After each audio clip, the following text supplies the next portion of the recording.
காஞ்சியிலே ஒரு புத்தன் பிறந்தான், மக்கள் கருணையினால் அவர் நெஞ்சில் நிறைந்தார். அண்ணா என்றெல்லோரும் அழைக்க வந்தார், 1000 தலைமுறை தழைக்க வந்தார். அண்ணா அண்ணா அண்ணா எங்கள் அன்பின் தெய்வம் அண்ணா.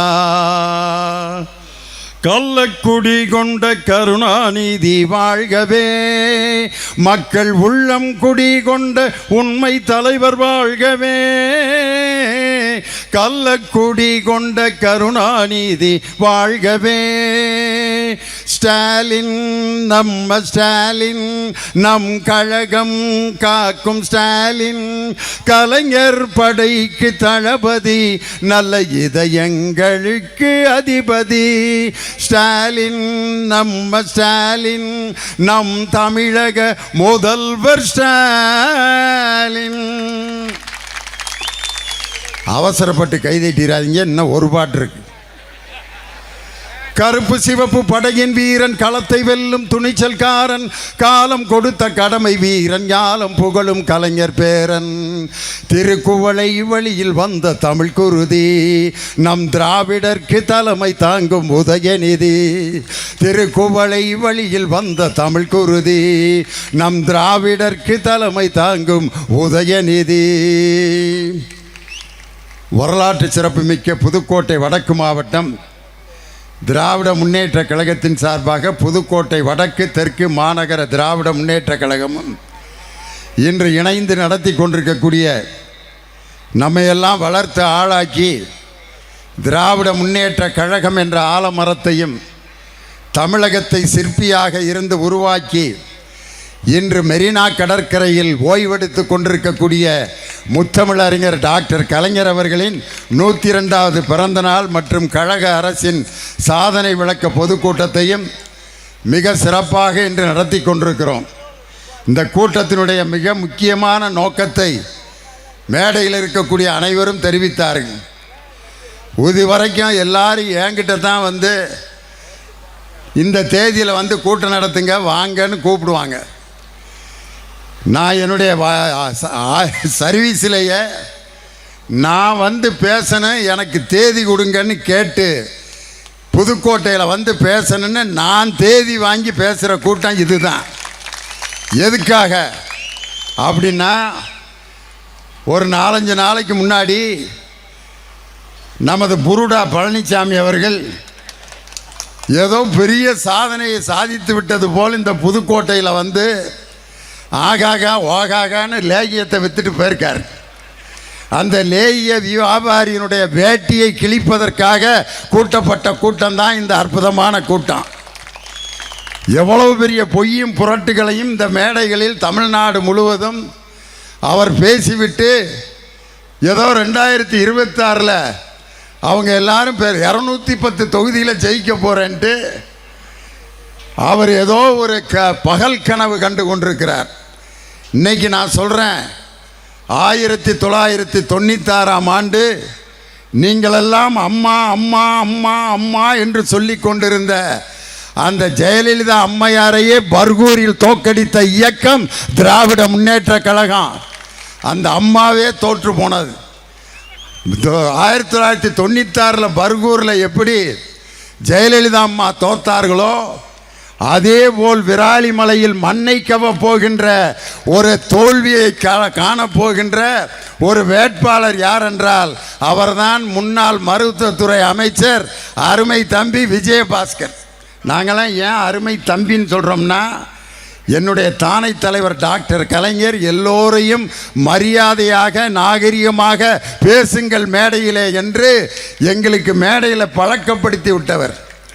அதனால தான் இந்த கூட்டத்தை பார்த்துட்டு இந்த அருமையான நிகழ்ச்சிக்கு வரவேற்புரை ஆற்றிய அன்பு சகோதரர் வடக்கு மாவட்ட பொறுப்பாளர் அருமை சகோதரர் யாக்கத் அலி அவர்களுக்கும், மிக சிறப்பாக இந்த நிகழ்ச்சிக்கு தலைமை தாங்கி நடத்தி கொண்டிருக்கக்கூடிய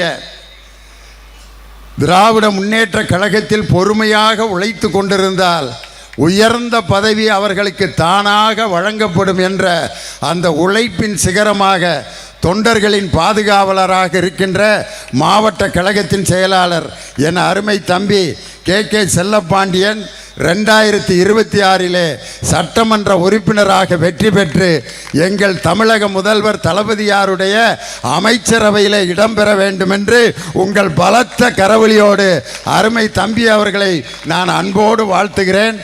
கட்சியினுடைய தலைமை கழகம் என்ன வேணாலும் முடிவெடுக்கலாம். நான் ஒரு அண்ணன் என்ற முறையில் தனிப்பட்ட முறையில் அவருடைய உழைப்பிற்கு நான் கொடுக்கின்ற வாழ்த்து இதுதான். அடுத்து அவர் மட்டும் இல்லை, நானும் சேர்ந்து சட்டமன்றத்திற்குள் 2026 உங்கள் கூட வர்றதுக்கு வாய்ப்பு கேட்டிருக்கேன் தலைவர்கிட்ட. எப்படி முடிவெடுக்கிறாருன்னு தெரியல. காரணம் நான் மட்டும் ஆசைப்படல சட்டமன்றத்துக்கு நான் வரணும்னு. அன்னைக்கு எங்களுடைய பள்ளிக்கல்வித்துறை அமைச்சருடைய மானிய கோரிக்கை விவாதத்தை கேட்குறதுக்கு சட்டமன்றத்துக்கு போயிருந்தேன். அப்போ என்னை முதல்ல வரவேற்றது யாருன்னா அண்ணன் ஓ பன்னீர்செல்வம். லியோனின்னே, நாங்கள்லாம் உங்கள் பெரிய ரசிகர்னே, நீங்கள் வாங்கினே சட்டமன்றத்துக்கு, கலகலப்பாக இருக்கும்னே. யார்? ஓ பன்னீர்செல்வம்.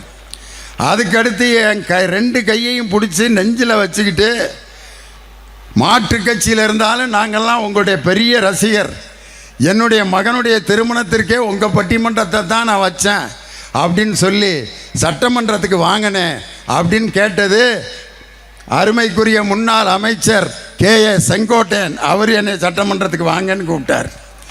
இது மாதிரி அதிமுக காரர்களே என்னை சட்டமன்றத்துக்கு வாங்கன்னு கூப்பிட்ருக்காங்கன்னு தலைவர்கிட்ட நான் சொல்லியிருக்கேன்.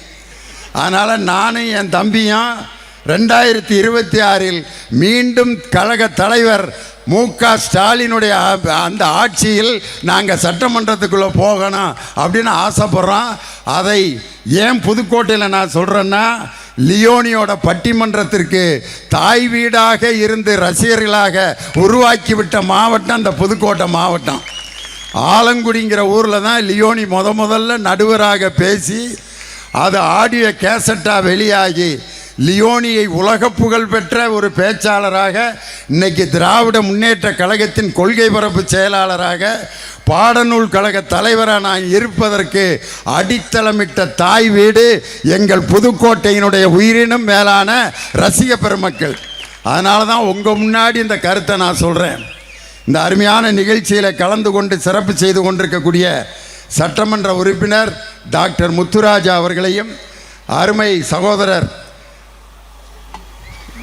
மாநகரத்தினுடைய வடக்கு மாநகரத்தினுடைய செயலாளர் ராஜேஷ் அவர்களுக்கும், இந்த நிகழ்ச்சியில் கலந்து கொண்டிருக்கக்கூடிய ஐயா அஞ்சுகா மீனாட்சி சுந்தரம், மாவட்ட விவசாய தொழிலாளர் அணியை தலைவர் சந்திரசேகரன் மற்றும் இந்த நிகழ்ச்சியில் கலந்து கொண்டிருக்கக்கூடிய சுப சரவணன், KRN போஸ், யாராவது பேரை நான் விட்டுட்டேன்னா தயவுசெய்து மன்னிச்சிருங்க, லேட் ஆயிடுச்சு. அதனால தான் நான் செல்லப்பாண்டிக்கிட்டே எவ்வளோ நேரம் பேசுகிறதுன்னு கேட்கல. ஒரு ஊரில் போய் கேட்டேன், ஐயா நாங்கள் எவ்வளோ நேரம் பட்டிமன்றம் நடத்துறதுன்னு.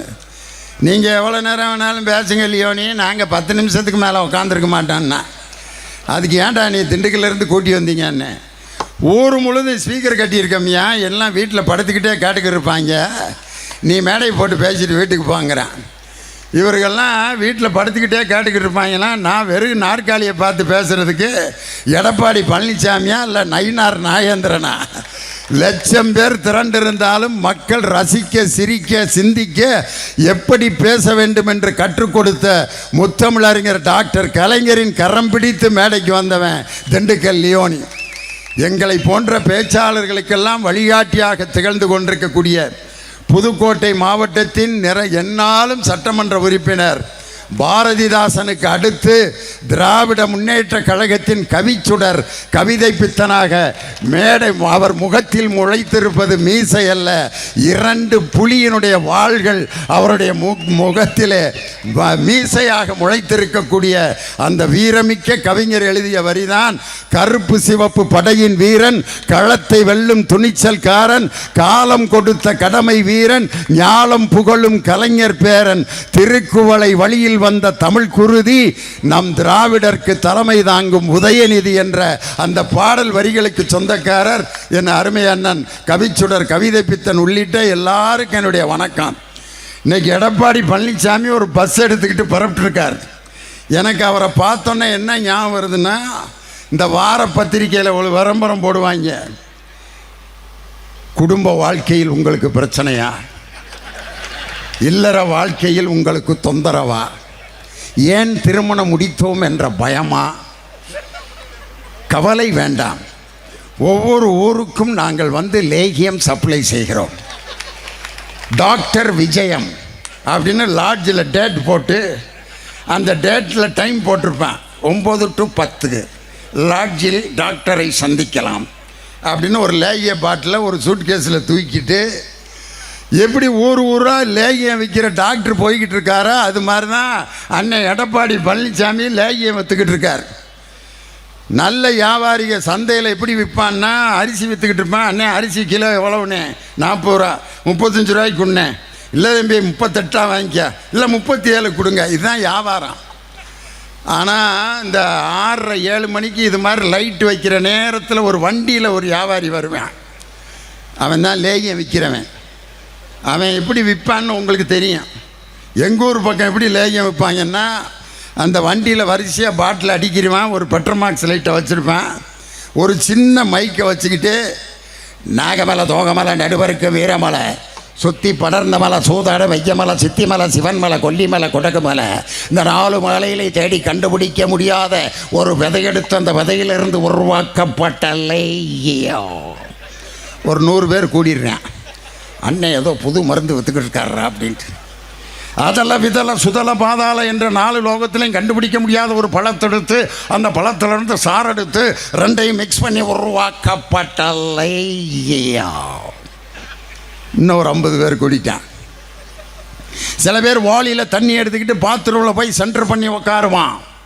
மொக்குவான், முனகுவான், திக்குவான், திணறுவான், எந்திரிப்பான், உட்காருவான். சும்மா டமார் டுமார் டுமில் டமில் அப்படின்னு சவுண்டுகள் வந்துக்கிட்டு இருக்கும். மேட்ரு கீழே இறங்காமல் சிரமப்பட்டுக்கிட்டு இருப்பான். நம்ம லேகியத்தை காலையில் ஒரு உருண்டை, மத்தியானம் ஒரு உருண்டையை சாப்பிட்டு ஒரு செம்பு சுடுதண்ணியை குடிச்சிங்கன்னா சும்மா நாட்டுக்கொட்டை செட்டியார் காசை கொட்டின மாதிரி பக்கெட்டில் தண்ணியை வச்சு சென்டர் பண்ணி உட்கார்றதுக்கு முன்னாடியே சும்மா பிரித்துன்னு சும்மா கிளக்கில அவன் சொல்கிறப்பயே நமக்கு வர்ற மாதிரியே இருக்கும். ஐயா கடப்பாறையை முழுங்கின எடப்பாடி என்னைக்கு இருந்தாலும் வயிற்றை கிழிச்சுக்கிட்டு வெளியே வரும் எடப்பாடி அவர்களே, கடப்பாறையை முழுங்கிட்டு சுக்கு கசாயம் குடித்து கொண்டிருக்கக்கூடிய எடப்பாடி பழனிசாமி எப்படி ஊர் ஊராக லேகியம் விற்கிற டாக்டர் மாதிரி விற்றுக்கிட்டு தெரிகிறார். ஆனால் எங்கள் தலைவர் 2026 மீண்டும் 2வது முறையாக தமிழகத்தின் முதலமைச்சராக பொறுப்பேற்க இருக்கின்ற நம் தளபதி மு.க. ஸ்டாலின் வந்து உடன்பிறப்பே வான் சொல்லி அறிவாலயத்தில் ஒவ்வொரு தொண்டனையும் நேருக்கு நேர் சந்திக்கின்ற தில் உள்ள ஒரே தலைவர் நம் தமிழகத்தினுடைய முதலமைச்சர், நமது கட்சியினுடைய தலைவர் தளபதி ஸ்டாலின். உடன்பிறப்பே வா என்று தொண்டர்களை நேருக்கு நேர் சந்திக்கிறார். ஓரணியில் தமிழ்நாடு என்று வீடு வீடாக நமது தொண்டர்கள் போய் சந்தித்து இதுவரை 1,36,00,000 பேரை உறுப்பினர்களாக சேர்த்து மக்களை நேரடியாக சந்திக்கின்ற இயக்கம் திராவிட முன்னேற்ற கழகம். அதுக்கப்புறம் உங்கள் தொகுதியில் ஸ்டாலின் என்று அரசு திட்டங்களை மக்களை நோக்கி சென்று அந்த திட்டங்களை எல்லாம் மக்களுக்கு சென்று சேருகின்ற அந்த திட்டத்தையும் 3 திட்டத்தையும் மிக அற்புதமாக செயல்படுத்திக்கிற டாக்டர். வீட்டுக்கு போய் மருத்துவம் பார்த்து மாத்திரை மருந்து கொடுக்குற டாக்டர் எங்கள் தளபதி ஸ்டாலின். ஊர் ஊராக லேகியம் விற்கிற லேகிய வியாபாரி தான் எடப்பாடி பழனிசாமி. அந்த லேகிய வியாபாரியின் முகத்திரையை கிழிப்பதற்காகத்தான் இந்த மாபெரும் பொதுக்கூட்டம். இன்னைக்கு பார்த்தீங்கன்னா பாஜகக்காரன் என்ன சொல்கிறான்னா எடப்பாடி பழனிசாமியை எப்படியாவது தோக்கடிச்சிடணும்டாங்கிறான். யார்? 2 பாஜகக்காரன் பேசிகிட்டு இருக்கேன் டீ கடையில். ஏண்டா டே கூட்டணி வச்சுருக்காரா? வச்சுட்டு போகிறாரு. நான் கேட்குற வேலைக்கு பதில் சொல்கிறான்னா என்ன மாப்பிள்ள அப்படிங்கிறேன். 2024 தேர்தலில் மோடி பிரதமர் ஆகக்கூடாதுன்னு தானே தனியாக எதிர்த்து நின்று தேர்தலில் நின்னார். மோடி பிரதமராக வரக்கூடாதுன்னு பாஜக கூட்டணியிலேருந்து விலகி போய் நின்னார். மோடியை பிரதமராக வரக்கூடாதுன்னு நின்ன எடப்பாடி பழனிசாமியை 2026 நம்ம என்னத்துக்குடா முதல்வர் ஆக்கினா கிறுக்கா பிடிச்சிருக்குன்னு யார்? பாஜகக்காரன் கேட்குறான். ஒவ்வொரு கூட்டணியவா ஒவ்வொரு கட்சியவா கையேந்தி பிச்சை எடுத்துக்கிட்டு இருக்கார். விடுதலை சிறுத்தைகளுக்கு கம்யூனிஸ்ட் கட்சிகளையும் ரத்தன கம்பளம் போட்டு நான் கூப்பிடுகிறேன் வாங்க. அவங்க 2 பேரும் உன் முறையில் முழிச்சாலே விளங்காதியா. ஏற்கனவே முழிச்சவன் பூரா துண்டக்கான துணியக்கானு ஓடிக்கிட்டு இருக்கான். அதனால் நாங்கள் உங்கள் கூட வர்றதுக்கு விருப்பம் இல்லை. நாங்கள் எங்கள் திராவிட முன்னேற்ற கழகத்தினுடைய கொள்கை கூட்டணியில் தான் தொடர்ந்து இருப்போன்னு செருப்பால் அடித்தது போல பதில் சொன்ன உடனே விடுதலை சிறுத்தைகள் கட்சி அது திமுகக்குள்ள அடங்கி விட்டது. அப்புறம் எதுக்கு ரத்தன கம்பளம் போட்டு கூப்பிட்டா? அடங்கிருச்சுன்னு தெரியும்ல. கம்யூனிஸ்ட் கட்சி காணாமல் போய்விட்டது. காணா போன கட்சி எதுக்கு கூப்பிட்டீங்க? அதாவது இப்போ என்ன ஆயிட்டார்னா, என்ன பேசுறதுன்னு தெரியாமல் நில குலைஞ்சு போயிட்டார். இப்போ ஒரு கேள்வியை பத்திரிக்கைக்காரங்கெல்லாம் கேட்குறாங்க. பாஜகவுடன் கூட்டணி ஆட்சி என்று அமித்ஷா சொன்னாரே, அதுக்கு என்ன பதில்? ஒரு தில்லுள்ள தலைவராக இருந்தால் என்ன பதில் சொல்லணும்? அவர் கூட்டணி ஆட்சின்னு சொல்லுவாரா? அதிமுக தலைமையில் தான் ஆட்சி, நாங்கள் மட்டும்தான் ஆட்சி அமைப்போம், பாஜகவுக்கு ஆட்சியில் பங்கு கிடையாது. உண்மையிலே தில்லுள்ள ஆம்பளையா இருந்தா நீ இந்த பதிலை சொல்லியிருக்கணும் மிஸ்டர் எடப்பாடி பழனிசாமி. அதை சொல்றதுக்கு பதிலாக என்ன சொல்றாருன்னா, தேசிய ஜனநாயக கூட்டணிய ஆட்சி அதிமுக தலைமையில் தேசிய ஜனநாயக கூட்டணி ஆட்சி, பாஜக பங்கேற்குமா? அதான் கூட்டணி ஆட்சின்னு சொல்லிட்டேன்ல. தேசிய ஜனநாயக கூட்டணி ஆட்சின்னு சொல்லிட்டேன். அப்புறம் பாஜக பங்கேற்குமான்னு கேட்டிங்கன்னா இந்த மாதிரிலாம் சிக்கலில் கேட்டியானே மாட்டி விடாதீங்க அப்படின்னு எந்திரிச்சு தப்பிச்சு ஓடுறாரு. இது எப்படி இருக்குன்னா, ஒருத்தன்ட்ட போய் கேட்டிருக்கானே, ரொம்ப பிரச்சனையாக இருக்குண்ணே வீட்டில். அப்படியா? பிரச்சனையாக பார்த்தா தாயா பிரச்சனை மாதிரி தெரியும். பிரச்சனையாக பார்க்கலன்னா பிரச்சனையாகவே இருக்காது. ஏன்னா பிரச்சனையாக பார்க்குறதுனால தான் பிரச்சனை பூரா பிரச்சனையாகவே இருக்கு. அதனால் நீங்கள் பிரச்சனையாக பார்க்காதீங்க. பிரச்சனையை பார்க்காம இருந்தீங்கன்னா உங்களுக்கு பிரச்சனையே வராதுன்னா உன் பிரச்சனை பெரிய பிரச்சனையாக இருக்கும் போல இருக்கணா. உனக்கிட்ட போய் நான் கேள்வி கேட்டேன் பாருன்ட்டு. கேள்வி கேட்குற கேள்விக்கு இது வரைக்கும் பதில் சொல்ல தெரியல. அவரை பார்த்தோன்னே எனக்கு என்ன கதை ஞாபகம் வருதுன்னா, எங்களுடைய அமைச்சர் நம்ம கனிம வளத்துறை அமைச்சரை பார்த்து அநாகரிகமான ஒரு வார்த்தையில் இதே புதுக்கோட்டையில் பேசியிருக்கிறார். அந்த கேவலமான அந்த பேச்சுக்கு இன்னைக்கு நான் பதில் சொல்கிறேன். எடப்பாடி பழனிசாமி அவர்களை பார்த்தோன்னே எனக்கு வந்திருக்கக்கூடிய கதை இதுதான். நாய்கள்லாம் சேர்ந்து ஒரு மாநாடு போட்டிருக்கு, நாய்களின் மாநில மாநாடு. அதில் தலைவர் நாய் போய் அனௌன்ஸ் பண்ணியிருக்கு, நாய் சகோதரர்களே சகோதரிகளே, நமது இனத்தை எல்லோரும் கேவலமாக பேசுகிறார்கள். அதனால் இனிமேல் இந்த மாநாட்டில் நாம் ஒரு தீர்மானம் நிறைவேற்ற வேண்டும். தலைவர் நாய் தீர்மானத்தை அறிவிக்குது. என்ன தீர்மானம் தெரியுமா? முதல் தீர்மானம், நாம் இனிமேல் கல்யாண மண்டபங்களிலே எச்சி இலையை போட்டால் அதை போய் நாம் சாப்பிடக்கூடாது. தீர்மானம் நம்பர் 1. எல்லா நாயும் அதுகளுக்கு கைதட்ட தெரியாதுல்ல, அதனால் அப்படின்னு குலைச்ச ஆதரவு கொடுக்கமா தலைவர் நாய், ஆஹா நம்ம தீர்மானம் வெற்றி அடைஞ்சிருச்சுடா அப்படின்னு சொல்லி பெருமையாக இருக்கிற நேரத்தில் வெளியில் இலை போடுற சத்தம் சொத்துன்னு கேட்டுச்சு. முதல்ல இறங்கி ஓடினது யாருன்னா தலைவர் நாய் தான். அது வேற யாரும் இல்லை, எடப்பாடி பழனிசாமி தான். ஏன் 2026 24 பாஜக கூட்டணியிலேருந்து ஏன் வெளியேறினீங்க? அந்த வெளியேறின செய்தி வந்தோடனே தொலைக்காட்சியில் என்னத்தை காட்டினாங்க? அதிமுக காரன்லாம் பட்டாசு வெடித்து கொளுத்துனாங்க. போகிற வர்ற எல்லாத்துக்கும் லட்டு கொடுக்குறான். பாஜக கூட்டிலேருந்து வெளியே வந்துட்டான் டும்மு டும்மு டும்முன்னு வேட்டு. சேர்ந்துட்டோம்னு சொன்னோன்னா அதே மாதிரி வேட்டு போட்டிருக்கணும்ல. சேர்ந்துட்டோம்னு சொன்ன பிறகு எல்லாம் இந்த வீடியோ உட்காந்துருக்கேன். இந்த தடவை மண்ணு தான் மாப்பிள்ள. போன தடவையாவது 65 ஜெயிச்சானுவ, இப்போ அதுவும் கிடையாது போல இருக்கு. கொண்டு போய் சேர்ந்துட்டாங்களேன்ட்டு. இன்னைக்கு அவர் என்ன சொல்கிறாருன்னா, நான் அமித்ஷா வீட்டினுடைய கதவை போய் எதற்காக தட்டினேன் என்றால் தமிழ்நாட்டு பிரச்சனையை பேசுவதற்காக. வெக்கங்கட்டதனமா, மானம் ரோசம் சூடு சொரணை இல்லாத ஒரு கேடுகட்ட பிறவிதான் இன்றைய எடப்பாடி பழனிசாமிங்கிறவர். அவர் என்னமோ ஒரு பெரிய சாதனை பண்ணி பொதுச் செயலாளராகி முதலமைச்சரான மாதிரி. எப்படின்னு நம்ம கவிச்சுடர் கவிதை பித்தன் தான் சொன்னார். அந்த காட்சி தமிழக மக்கள் மறக்கவே மாட்டாங்கய்யா. அம்மா சின்னம்மா சசிகலா அம்மையார், எங்கள் திண்டுக்கல் சீனிவாசன், KA செங்கோட்டையன், OPS வரிசையாக உட்காந்துருக்காங்க. திடீர்னு டும் அப்படின்னு ஒரு சத்தம் கேடுச்சு. என்னடான்னு பார்த்தா ஏதோ சேரு உடஞ்சிருச்சான்ட்டு திண்டுக்கல் சீனி அப்படின்றார். அடியில் ஐயா வந்துக்கிட்டு இருக்காரு. யாரா வாழ்க்கையில் இப்படி ஒரு புரட்சியை உலகத்தில் எவனுமே பண்ணதில்லையாடா.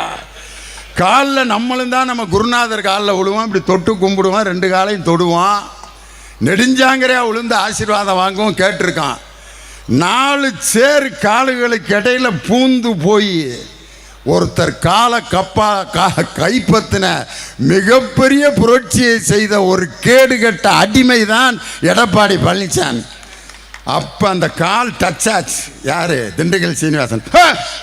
யாரா? ஓ அண்ணன் போயிட்டுருக்காரா அப்படின்னு பார்த்தா OPS அவரு. அப்படின்னு பார்த்தா அவரு எல்லாத்து காலையும் தாண்டி சின்னம்மாவோட காலை பிடிச்சோன்னே அந்த அம்மா, இப்படி ஒரு விசுவாசியை நான் வாழ்க்கையில் பார்த்ததே இல்லை பழனிசாமி. அதுக்கு பழனிசாமி ஒரு அழுகை போட்டார் பாருங்க. இந்த ஒரு அழுகையே 2026 உன்னைய மண்ணக்கவ வைக்கும் மிஸ்டர் பழனிசாமி.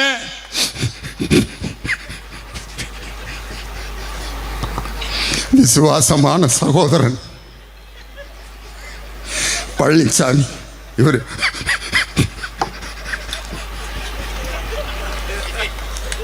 வெக்கமா இல்ல? இதை என்ன சொல்றாரு? இதே புதுக்கோட்டையில் சொல்றாரு, நான் ஊர்ந்து வந்துட்டேன், நான் ஊர்ந்து வந்துட்டேன், நான் ஊர்ந்து வந்துட்டேன்னு முதல்வர் சொல்றாரு. ஊர்ந்து அது வந்துட்டேன்ல, இதுக்கு பிச்சை எடுத்து பொழைச்சிடலாம்யா. ஊர்ந்து காலில் விழுந்தாது வந்துட்டேன்லன்னு சொல்றாருல. இதை விட ஒரு கேவல பிறவிய உலகத்தில் நீங்கள் பார்த்துருக்கீங்களா? 1000 தடவை செருப்பில் அடிக்கிறேன்னு சொன்னாங்க, நாற்காலி தர்றேன்னாங்க. அதனால் வாங்கிட்டு நாற்காலியில் உட்காந்துட்டேன். ஒரு திமுக காரன் இப்படி இந்த பதவியவாதி ஏற்று கொள்வானாயா?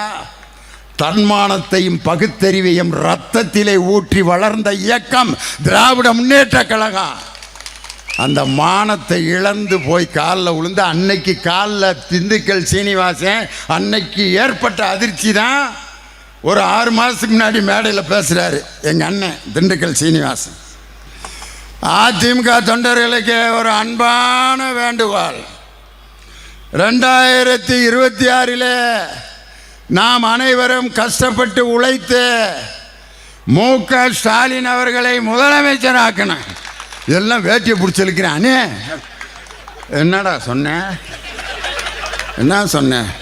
அண்ணே ஸ்டாலினை முதல்வர் அப்படியா சொல்லிட்டேன்னா? ஐயோ ஐயோ சொல்லிட்டேன். சரி எடப்பாடியே போட்டது தானே. உன் நெஞ்சுக்குள்ள இருந்து என்ன இருந்துச்சோ அதை ஒரு மூத்த தலைவர் 2026 அதிமுக காரங்கெல்லாம் சேர்ந்து ஸ்டாலினை முதல்வராக்கணும்னு சொன்னார் பார்த்தீங்களா? அந்த வார்த்தை தான் 2026 மீண்டும் நம் தளபதியை முதல்வராக்கும். அமித்ஷாவை போய் இவர் நேரடியாக கதவை தட்டி போகிறப்ப என்ன சொல்லிட்டு போனார்? நான் அதிமுகவோட ஆஃபீஸ் கட்டிக்கிட்டு இருக்காங்க, அதை பார்க்குறதுக்காக போகிறேன். பொய், முதல் பொய். 2வது பொய், டெல்லியில் போய் ஏர்போர்ட்டில் இறங்கணுன்னு கேட்குறாங்க, எதுக்காக டெல்லி வந்துருக்கீங்க? இங்கே அதிமுகவினுடைய தொண்டர்கள் எல்லாம் அந்த கட்டிட வேலையை பார்க்குறதுக்காக வர சொன்னாங்க. 12:30 மணிக்கு அமித்ஷாவுக்கு கும்பிடு போடுற மாதிரி போட்டோ வந்துருச்சு. அப்போ கேட்குறாங்க, எதற்காக டெல்லிக்கு வந்தீங்க? அது அமித்ஷா அவர்களை சந்தித்து கேட்குறேன். சந்தித்து தமிழ்நாட்டினுடைய கோரிக்கைகளை சொல்வதற்காக வந்தேன். அதை நேரடியாக இங்கே சென்னையில் பரப்புறப்பே சொல்லியிருக்கலாம்ல. ஏன் இந்த திருட்டுத்தனம் என்று தான் என் தம்பி உதயநிதி ஸ்டாலின் கேட்டார். கள்ளத்தனமாக அமித்ஷாவினுடைய கதவை தட்டினீர்கள். உள்ளே என்ன நடந்திருக்குன்னு நினைக்கிறீங்க? தனியாக அமித்ஷாவும் எடப்பாடியும் என்ன நடந்திருக்கான்? அண்ணனுக்கு தான் பழக்கப்பட்ட வேலையாச்சே. ஜெயலலிதா அம்மாவோட காலு, அதுக்கடுத்து சசிகலா அம்மாவோட காலு, அதுக்கடுத்து இப்போ அமித்ஷாவோட காலு. பப்ளிக்காக உழுகலை, கதவை சாத்திக்கிட்டு அப்படி போய் நின்றுருப்பார். அமித்ஷாவுக்கு தமிழ் தெரியாது. கே போல்தாக mister Palaniswami? I am Palaniswami, whole India Anna DMK general secretary. கே கே போல் பழனிசாமி கே? ஒன்றும் இல்லைங்க, அது மேட்ரு முடிய போகுதுன்னாங்க.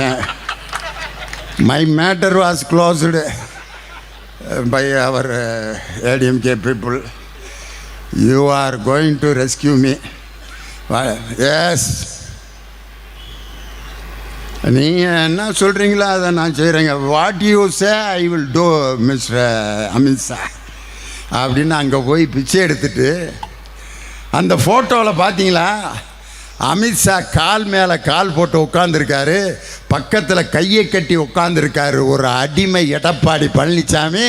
ஆனால் என் தம்பி உதயநிதி ஸ்டாலின் உட்காந்துருக்காரு நம்ம பிரதமர் ஐயாவுக்கு பக்கத்தில்.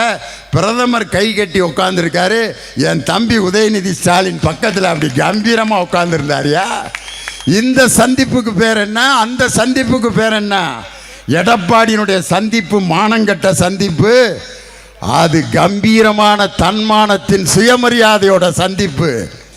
இதை இன்னைக்கு பேசி பழகிறாரியா? இன்னைக்கு நான் ஒன்று சொல்கிறேன். ஒரு மலை மேலே ஒரு ராஜா இருந்திருக்காரு. அந்த ராஜா பைத்தியக்கார ராஜா. அந்த ராஜாவை சொல்லியிருக்காரு, ராஜா என்னை யாருமே கீழே கூட்டிகிட்டு போக மாட்டேங்கிறாங்க, என்னை எப்படியாவது கீழே கூட்டிகிட்டு போங்கடான்னு கெஞ்சிறாரு அந்த மெண்டல் ராஜா. உடனே ஊருக்காரங்கெல்லாம், உனக்கு தான் பைத்தியம் பிடிச்சிருக்கே ராஜா, எதுக்கு நீங்கள் மக்களை பார்க்க வரணும்? இல்லை, நான் பார்த்து ஆகணும். ராஜாவை நடந்து கூட்டி போனால் எங்கிட்டாவது தப்பிச்சு ஓடி போயிடுவார் பைத்தியம் பிடிச்ச ராஜா. அதனால் ஒரு கழுதை மேலே அந்த ராஜா உட்கார வச்சு மலையிலேருந்து இலக்கி கூட்டு வர்றாங்க. யார்? மெண்டல் ராஜா கழுதை. வர்றப்ப ஜனங்கள்லாம் கும்பிடுறாங்க ராஜாவை. ராஜா ராஜா ராஜையா ராஜா ராஜா. கழுதை என்ன நினச்சிருக்கு, நம்மளை தான் கும்பிட்றாங்க போல இருக்கு அப்படின்னு மண்டே ஆட்டுது.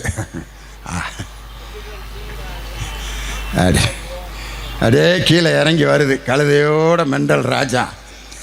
கழுதையை கும்பிட்றத பார்த்தோன்னா கழுதைக்கு பயங்கரமான சந்தோஷத்தில் துள்ளி குதிச்சு நேராக அப்படியே மலையில் வேகமாக நடக்கிறேன்ட்டு வந்து கழுதையும் விழுந்துருச்சு, ராஜா விழுந்து மண்டை உடைஞ்சு ஆஸ்பத்திரியில் கிடக்கிறார்.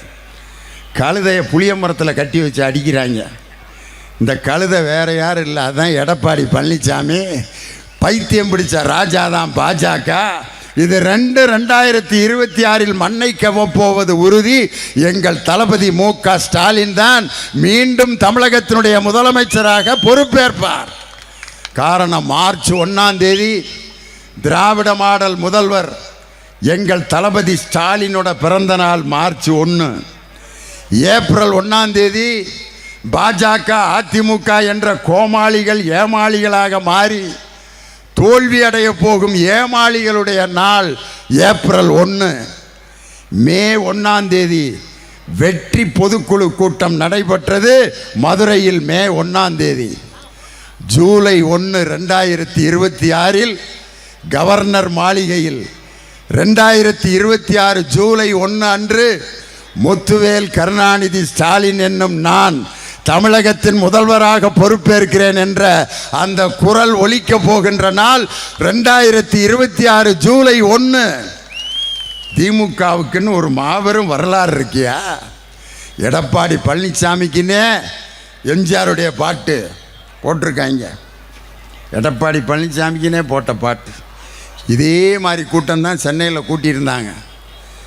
எம்ஜிஆருடைய பிறந்த நாளில் எடப்பாடி பழனிசாமி ஏட்டிக்கு பூட்டியாக பேசி அப்போ எம்ஜிஆருடைய பாட்டை பாடுறதுக்கு பேப்பர் தேடினார் எடப்பாடி. எம்ஜிஆர்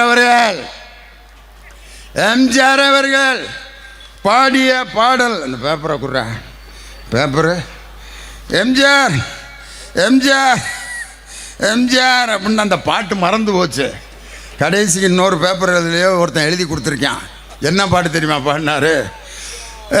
எம்ஜிஆர் இவர் போல யார் என்று ஊர் சொல்ல வேண்டும், இவர் போல யார் என்று ஊர் சொல்ல வேண்டும். அந்த வரியவே திருப்பி திருப்பி சொல்லிக்கிட்டு இருந்தார். அந்த பாட்டில் இன்னொரு வரியை எம்ஜிஆர் எழுதியிருக்காரு எடப்பாடிக்குன்னு.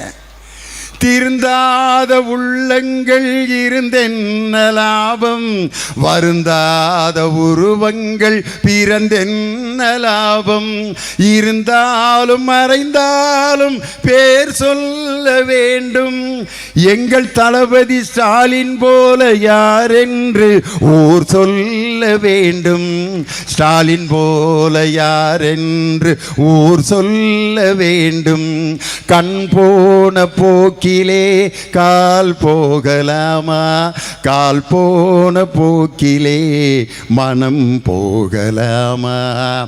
எடப்பாடி பழனிசாமிக்குனே நான் எழுதிட்டு வந்திருக்கேன் ஒரு பாட்டு. பழனிசாமி அவர்களே, அந்த பாட்டை கண்டிப்பாக நீங்கள் வந்து பார்த்தீங்கன்னா எல்லாம் ரெடியாக இருக்காங்க. இந்த பாட்டு தான் நாளைக்கு ட்ரெண்டாக போகுது. பாதந்தாங்கி பழனிசாமி பச்சை பொய்யே பழனிசாமி, பாதந்தாங்கி பழனிசாமி பச்சை பொய்யே பழனிசாமி, அமைதிப்பட அம்மாவாசன்னு பேரு வாங்கின பழனிசாமி, பாதந்தாங்கி பழனிசாமி பச்சை பொய் பழனிசாமி. 4 வருஷம் ஆட்சியிலே ஆட்டைய போட்ட பழனிசாமி, 4 வருஷம் ஆட்சியிலே ஆட்டைய போட்ட பழனிசாமி, அம்மாவின் காலடிக்கு துரோகம் செஞ்ச பழனிசாமி, சின்னம்மாவின் காலடியில் புரண்டெழுந்த பழனிசாமி, அமித்ஷாவின் காலடிய கட்டி பிடிச்ச பழனிசாமி, பாதந்தாங்கி பழனிசாமி பச்சை பொய் பழனிசாமி. அதிமுக கட்சியையே அடகு வச்ச பழனிசாமி, 10 முறை தோத்து விட்டு புருடா விடும் பழனிசாமி, விவசாய மக்களுக்கு துரோகம் செஞ்ச பழனிசாமி, 2026 மண்ணை கவ்வும் பழனிசாமி, பாதந்தாங்கி பழனிசாமி பச்சை பொய்யே பழனிசாமி. ஊர் ஊராக போய் லேக்கியம் விற்று கொண்டிருக்கக்கூடிய அந்த பழனிசாமி, அவர் கோயம்புத்தூரில் மீட்டிங் தொடங்கி அந்த விவசாயிகள் மற்றும் தொழிலாளர்கள் கூட்டம் ஒன்று நடந்துச்சு.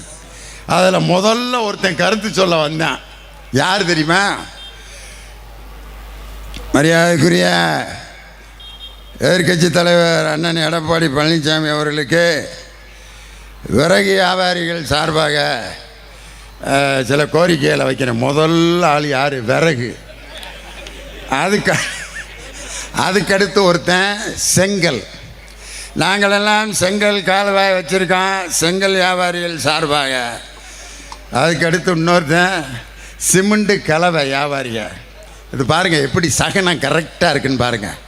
விறகு, செங்கல், சிமெண்ட்டு கலவை, இது எதுக்கு பயன்படுத்துவாங்க? எரிச்சிட்டு சமாதி பண்ணுறதுக்கு. காளியம்மன் கோயிலில் சாமி கும்பிட்டு வந்து முதல்ல விறகு, செங்கல் சூளை, அதுக்கப்புறம் சிமெண்ட்டு கலவை.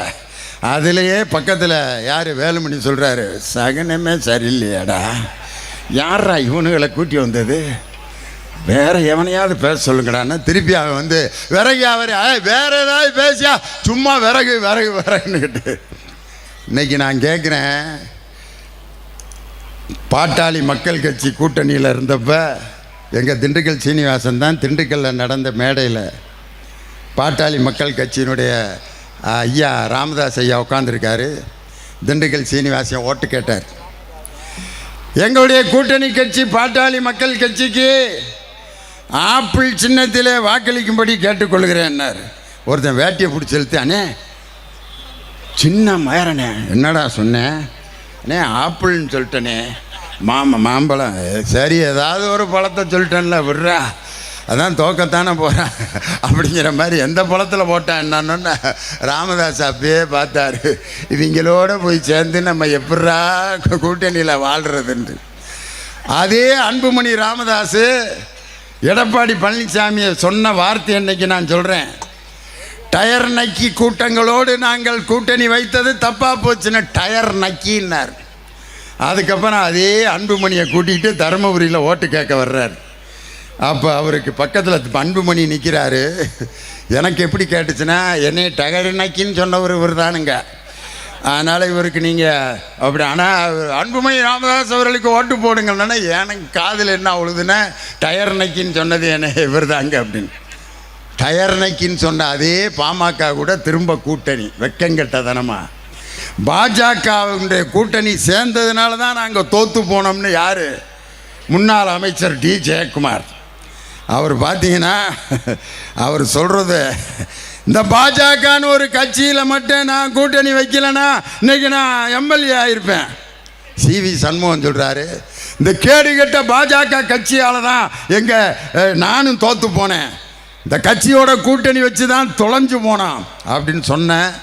சிவி சண்முகம் அந்த வேனில் எடப்பாடி பழனிசாமி பேசிகிட்டு இருக்காரு, பக்கத்தில் நிற்கிறாரு. இந்த அப்படியே அவர் நம்ம மாவட்ட செயலாளர் சொன்ன மாதிரி அந்த மொழியிலே தெரியுது, பாஜகவோட கூட்டணி நாங்கள் வச்சுருக்கோம், நாங்கள் யாரு கூட வேணாலும் வைப்போம்யா, நீ எதுக்கு அதை பற்றி கவலைப்படுறீங்க அப்படிங்கிறப்ப சிவி சண்முகத்தோட மைண்டு வாய்ஸு தோக்க போகிறேங்கிறது தெரிஞ்சு போச்சு. ஏதோ கடைசியாக கூட்டத்தை பார்க்கணும்னு ஆசைப்பட்டிருக்காரு, அதனால் ஏற்பாடு பண்ணியிருக்கான் அப்படிங்கிற மாதிரியே இருக்குது அவர் முகத்தை பார்த்தா. இங்கே நம்ம முன்னாள் அமைச்சர் இருக்கார் குட்கா புகழ விஜயபாஸ்கர், அவரும் இப்படியே பக்கத்தில் நின்று பார்க்குறாரு.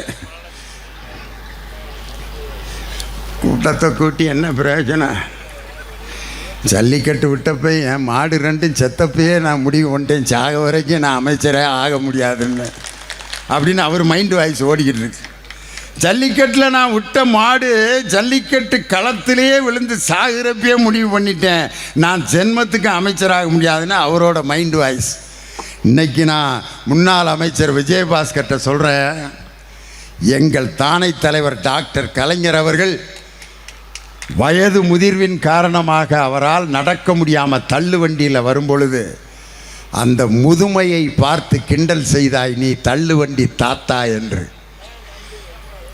ஒரு மருத்துவர் ஒரு டாக்டர் ஒரு நோயாளியை பார்த்து அந்த நோயை பார்த்து கிண்டல் செய்கிறார் என்றால் அவர் டாக்டராக இருக்கிறதுக்கே தகுதியற்றவர் என்பதை அதிலேயே தெரிஞ்சுக்கிட்டான்.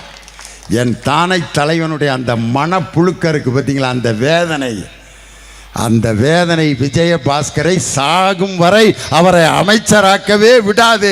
இன்னைக்கு நான் சொல்கிறேன், விஜயபாஸ்கர் அவர்களே, நீங்கள் வாழ்நாள் முழுவதும் நீங்கள் அமைச்சராகவே முடியாது. இந்த முறை நீங்கள் சட்டமன்ற உறுப்பினராகவே ஆக முடியாது. காரணம், உங்கள் ஜெயலலிதாவையே தோற்கடித்த இயக்கம் இந்த திராவிட முன்னேற்ற கழகம்.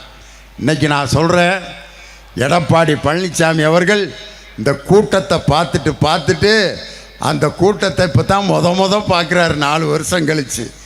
என் தலைவன் தமிழகத்தினுடைய வருங்காலம் 2026 மீண்டும் முதலமைச்சராக பொறுப்பேற்க இருக்கின்ற தளபதி ஸ்டாலின் ஒவ்வொரு நாளும் லட்சக்கணக்கான மக்களை நேரடியாக சந்தித்து கொண்டிருப்பதால் அவருக்கு அந்த கூட்டம் பெருசாக தெரியல. அது எப்படி இருக்குன்னா, ஒரு நரி காட்டுக்குள்ளே இருந்த நரி சாயப்பட்டறையில் காவி சாயப்பட்டறையில் விழுந்துருச்சு. நரியோட கலர் ப்ரௌனு, காவி சாயத்தில் அந்த நரி விழுந்து காவி கலரில் ஒரு நரி வரவும் காட்டுக்குள்ளே இருக்க விலங்குகள்லாம் பார்த்துட்டு, ஆஹா புதுசாக ஒரு ராஜா வந்திருக்குடா அப்படின்ட்டு அந்த நரியை பார்த்து எல்லாம் பயந்தாங்க. அந்த நரி டன்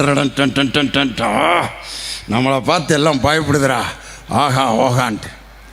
அந்த நரி காட்டுக்குள்ள காவி சாயத்தோட எப்படி பந்தா பண்ணிக்கிட்டு இருக்குதோ அதே மாதிரி தான் எடப்பாடி என்று ஊர் ஊராக கூட்டத்தை பார்த்து ஏமாந்து போவது எப்போது என்றால் 2026 தேர்தல் ஜனநாயகம் என்ற மழை வந்தவுடன் அந்த நரியின் சாயம் வெளுத்து போய் எடப்பாடி பழனிசாமி அனைத்து தொகுதிகளிலும் அதிமுக தோல்வி அடைந்து 2026 200 தொகுதிகளுக்கு மேல் வெற்றி பெறப் போவது திராவிட முன்னேற்ற கழகம் என்ற அந்த கூட்டணி தான் காரணம்.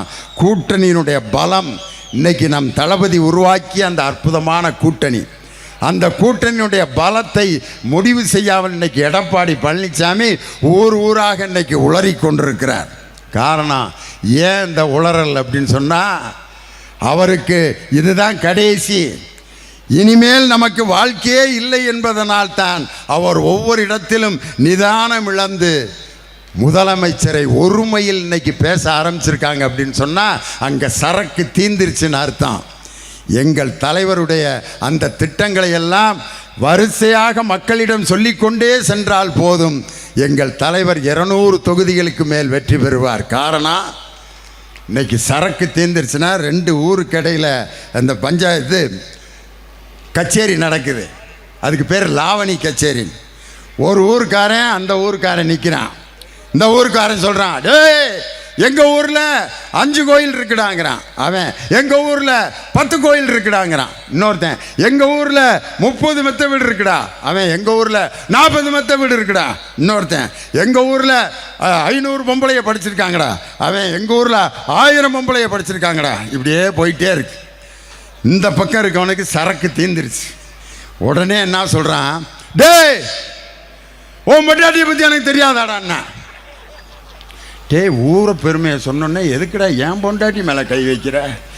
அங்கே மேட்ரு தீர்ந்துருச்சுனாலே ஒருமையில் பேசுவதும் கெட்ட வார்த்தையில் பேசுவதும் ஒரு இடத்துல தொடங்குதுன்னா அந்த பகுதியில் சரக்கு இல்லை என்று பொருள். எடப்பாடி பழனிசாமி சரக்கு இல்லாமல் மீண்டும் அரைச்ச மாவையே அரைச்சிக்கிட்டு இருக்கார். என்ன சொல்கிறாருன்னா, நாங்கள் என்னென்ன திட்டங்கள் எல்லாம் செயல்படுத்தினோம் என்றால் அம்மா கிளினிக், அந்த அம்மா கிளினிக்கை அவங்க உண்டாக்குனாங்களாம்.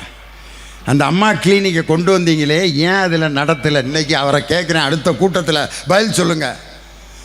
அந்த அம்மா கிளினிக்னால் எத்தனை நோயாளிகள் குணமடைந்தார்கள்னு பட்டியல் சொல்ல முடியுமா எடப்பாடி பழனிசாமியால்? அம்மா உணவகம்னு உங்கள் அம்மா உணவகம் ஆரம்பித்தாங்களே, எவ்வளோ பேர் இது வரைக்கும் சாப்பிட்ருக்காங்கன்னு சொல்ல முடியுமா? அம்மா குடிநீர் என்று 10 ரூபாய்க்கு பாட்டிலில் விற்றீங்களே, அந்த பாட்டில் இன்னைக்கு என்னாச்சு?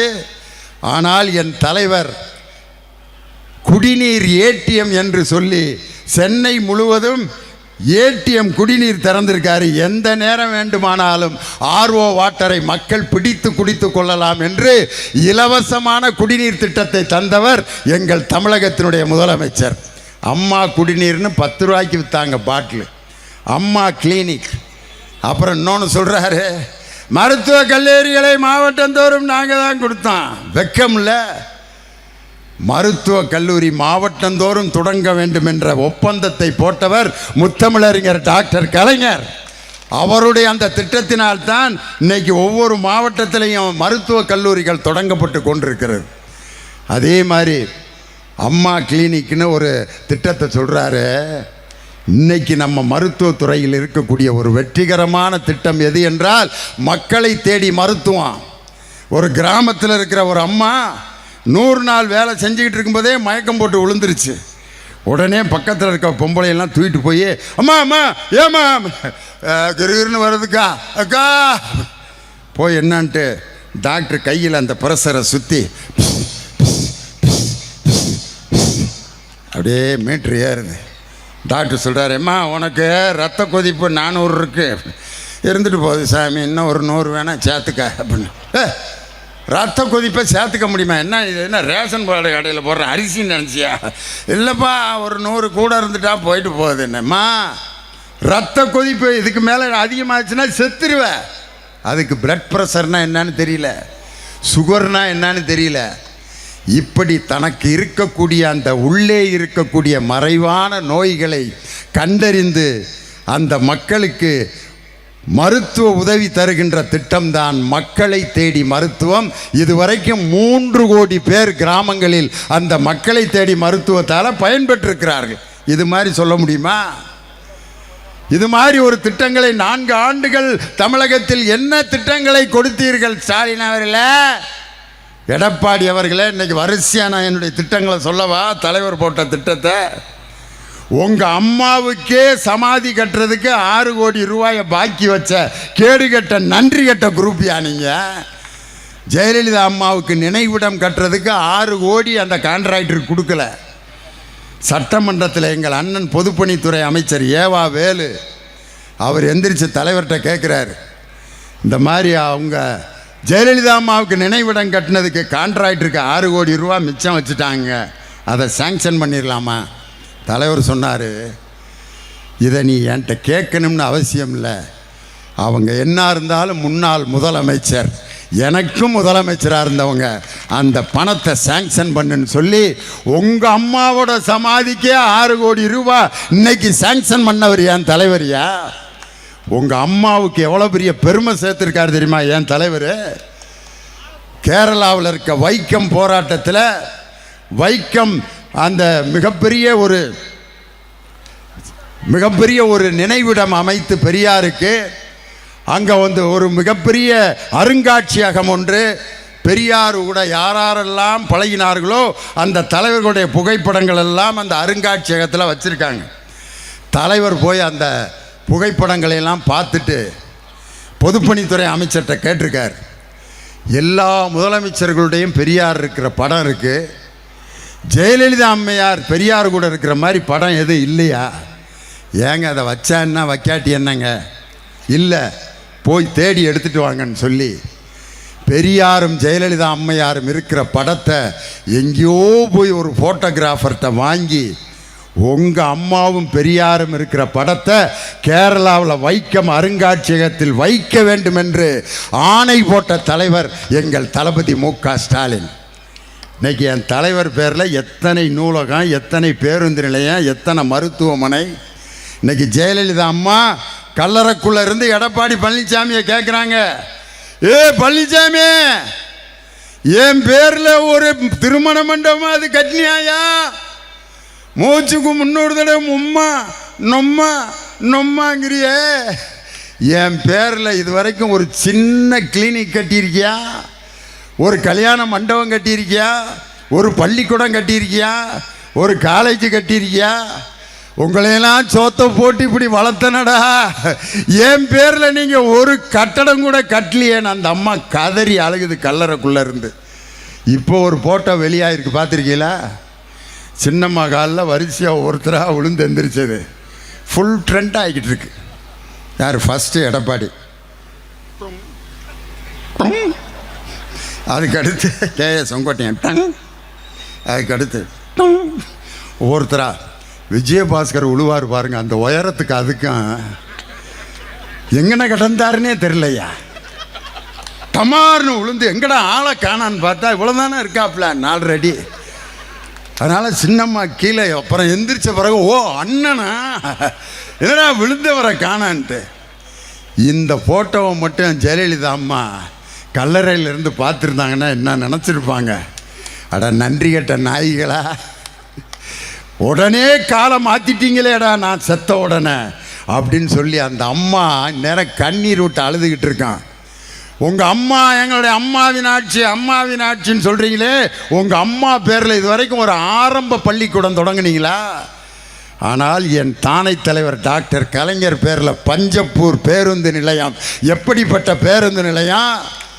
அதே மாதிரி கிளாம்பாக்கத்தில் உலக புகழ் பெற்ற பேருந்து நிலையம், மிகப்பெரிய பல்நோக்கு அரசு மருத்துவமனை, மதுரையில் மிகப்பெரிய நூலகம், கலைஞர் பேரில் எவ்வளவு பெரிய கட்டிடங்களை எல்லாம் என் தலைவர் கட்டியிருக்காரு. உங்கள் தலைவர் பேரில் நீங்கள் கட்டடம் கட்டினீங்களா? ஒரே ஒரு செய்தியை நான் சொல்கிறேன்.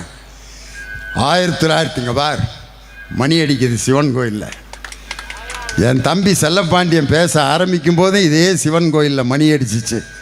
நான் அதை மணி சத்தம் கேட்டோன்னே சொன்னேன், 2026 என் தம்பி சட்டமன்ற உறுப்பினராக வெற்றி பெறுவாருங்கிறதுக்கு இந்த மணி சத்தம் தான் காரணம். 2026 என் தலைவர் முதலமைச்சர் ஆவார். 1989 நடந்தது.